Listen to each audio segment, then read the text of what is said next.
चाणक्य नीति जेपर्यंत आवश्यकता अच्छी से पर्यंत सम्मान अच्छी जेतेबेले आवश्यकता शेष हुए सम्मान मध्य शेष हुए।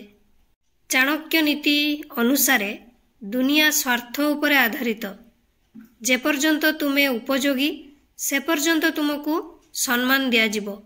एही सत्य को सामना करिवार उपाय शिखंतु। गुड आफ्टरनून आपण समस्त को मो तरफ नमस्कार। आशा करुच्ची आपण माने समस्ते भलरे थिबे। ताले चलंतु वीडियो आरंभ करिवा। किंतु वीडियो आरंभ करबा पूर्वरु आपण मानक भितर कहि जदि आज मो चैनल ले नुआ थांती ताले प्लीज प्रथम चैनल को सब्सक्राइब कर दियंतु। पाखरे थिबा बेल आइकन को क्लिक करंतु जहा फल मो नुआ नुआ वीडियो रो नोटिफिकेशन आपण मानक पाखरे खूब शीघ्र पहुंची जिवो। ताले चलंतु वीडियो आरंभ करिवा। चाणक्य नीति हिसाब रे चाणक्यंक नीति गुड़िक एबे भी जीवन को सठिक दिग्दर्शन देवारे सहायक बोली विवेचना करा जाए। से जहा कहिथिले ताहा समय सहित अधिक प्रासंगिक हेबारे लागिछि।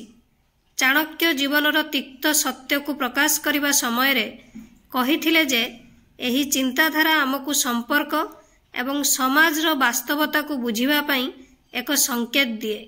जे पर्यंत तुमर एही दुनिया रे आवश्यकता अछि से पर्यंत तुमको सम्मान दिया जिवो। आवश्यकता शेष हुए तो सम्मान भी शेष हो जाए। यह दुनियार सत्य। चाणक्य नीति हिसाब रे आपण को सम्मान केते मिलिबो सेटा आवश्यकता उपरे निर्भर करे। चाणक्य नीति रे स्पष्ट करा जाइछि जे समाज रे जणे व्यक्तिंक प्रतिष्ठा एवं सम्मान तांको उपयोगिता उपरे निर्भर करे। जे पर्यंत तुमे अन्य मानक पई उपयोगी लोक माने तुमको सेते पर्यंत सम्मान करिवे। किंतु तुमर उपयोगिता समाप्त हेबा मात्रे लोक माने तुमको अणदेखा करिबा आरंभ करिवे। एहा एक तिक्त सत्य जाहाकू प्रत्येक व्यक्ति ग्रहण करिबाकू पड़िबो। संपर्क रे मध्य समान सत्य देखा जाए। प्रायतः आमे देखिछु जे जेतेबेले जणे व्यक्ति सक्षम एवं सफल हुए तांको चारि पाखरे लोकंक भीड़ थाए। किंतु जेतेबेले सही व्यक्ति कष्टकर समय दे गति करे सेतेबेले लोक माने धीरे धीरे दूरेई जिबा आरंभ करंती। से परिवार हो बा बंधु बांधव होई थांतु एमती की संपर्क माने भी हेई थांतु। परिवार बंधु बांधव एवं संपर्क माने मध्य एकाठी रुहंती जे पर्यंत से माने किछि प्रकार रो लाभ पाई थांती। एही नियम व्यवसाय एवं कर्म क्षेत्र रे मध्य प्रयोज्य। चाणक्य नीति केवल व्यक्तिगत जीवन पाई नुहे बरं वृत्तिगत जीवन पाई मध्य प्रयोज्य।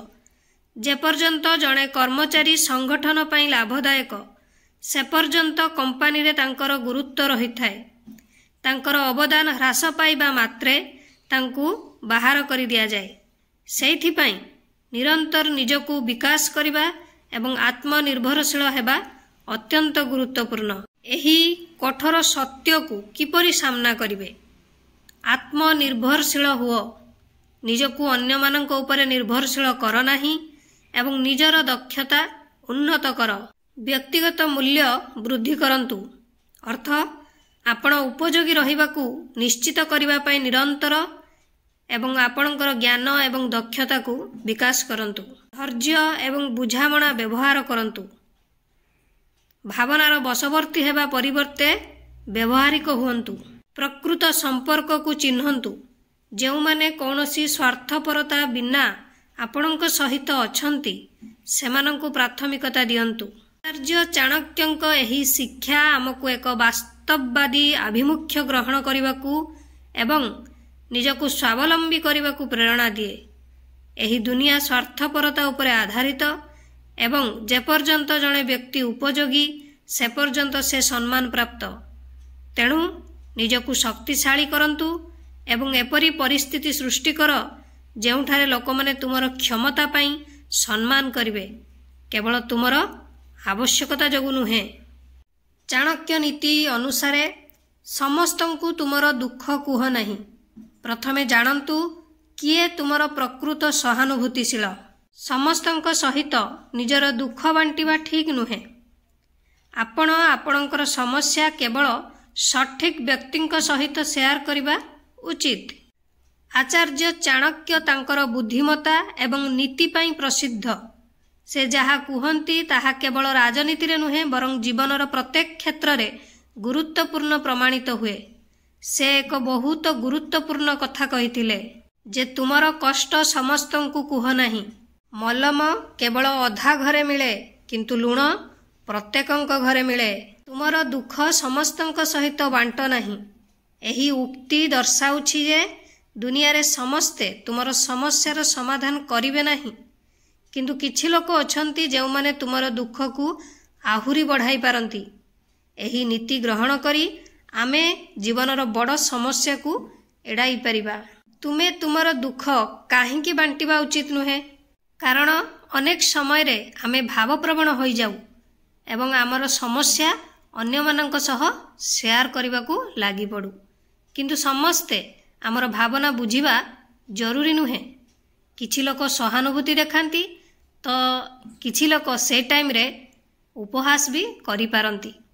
सेथिपई चाणक्य परामर्श देइथिले जे समस्तंक सहित निजर समस्या बांटिबा ठीक नुहे। किछि लोक आपणक समस्या को सुनी सहानुभूति देवा परिवर्ते मजाक भी करि पारंती। आपणकर भावप्रवण दुर्बलतार अपव्यवहार भी करि पारंती। एहा लोकमानंकु आपणक विरुद्ध रे एक अस्त्र देवा परी काम भी देई थाए। तेणु काहारी को आपणकर दुख जणाइबे नाही। चाणक्य कुहंती जे दुनिया रे बहुत कम लोक अछंती जे माने प्रकृत रे आपणकर जंत्रणा को बुझंती एवं आपणंकु सहाय्य करबा को आगो को आसी थांती। तेणु आमे काहा सहित दुख बांटी पारिबा सेटा बुद्धिमान भावरे आपणंकु बाछिया पई पड़िबो। ताहले आपण सठिक व्यक्ति बाछिबे केमती ना, मने रखंतु आपणकर समस्या केवल जणे विश्वस्त बंधु बा परिवार सदस्य किंबा आपन को जे गाइड करथांदी तांको सहित भी शेयर करि पारिबे। केवल सुनिबा पई तुम सहित कथा हेउथुवा व्यक्ति को केबे भी नुहे। जदि आवश्यक हुए तेबे निजको समय दियंतु एवं बुद्धिमान भावरे निष्पत्ति नियंतु। चाणक्य नीति मध्य आमको आत्मनिर्भरशील हेबाकू परामर्श दिए। निज समस्या को निजे समाधान करिवार अभ्यास करंतु एवं शक्तिशाली हुअंतु। आपणक समस्यार समाधान पई आत्मनिरीक्षण करंतु। आवश्यक हेले सठिक व्यक्ति किंबा विशेषज्ञ ठारू परामर्श भी नियंतु।